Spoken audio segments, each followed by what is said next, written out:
Hormuz প্রণালীর সংকট মোকাবেলায় একের পর এক ব্যর্থতার মুখে অবশেষে নতি স্বীকার করলেন মার্কিন প্রেসিডেন্ট ডোনাল্ড ট্রাম্প। কৌশলগত এই জলপথে মার্কিন জাহাজ চলাচল নিশ্চিত করার জন্য জাঁকজমকপূর্ণভাবে শুরু করা প্রজেক্ট ফ্রিডম সাময়িকভাবে স্থগিত করার ঘোষণা দিয়েছেন তিনি। রাজনৈতিক বিশ্লেষকদের মতে রণক্ষেত্রে ইরানের অনড় অবস্থানের কাছে এটি ট্রাম্পের এক বড় ধরনের কৌশলগত পরাজয়। বরাবরের মতোই নিজের ব্যর্থতা ঢাকতে ট্রাম্প সামাজিক যোগাযোগ মাধ্যমে দাবি করেছেন যে পাকিস্তান সহ অন্যান্য দেশের অনুরোধ এবং ইরানের সাথে একটি চূড়ান্ত চুক্তির দিকে অগ্রগতির কারণে তিনি এ সিদ্ধান্ত নিয়েছেন। তবে তিনি পরিষ্কার করেছেন যে ইরানের বন্দরগুলোর উপর আরোপিত অবরোধ আগের মতোই বলবৎ থাকবে।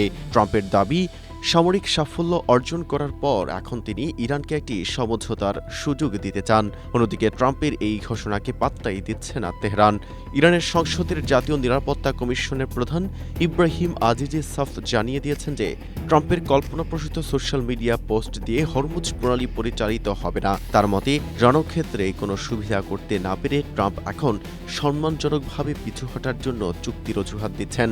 তার দাবি, হরমুজ প্রণালীর নীল জলরাশিতে আধিপত্য বজায় রাখার মার্কিন স্বপ্ন আপাতত তেহরানের কঠোর প্রতিরোধের মুখে ধূলিসাৎ হয়ে গেছে।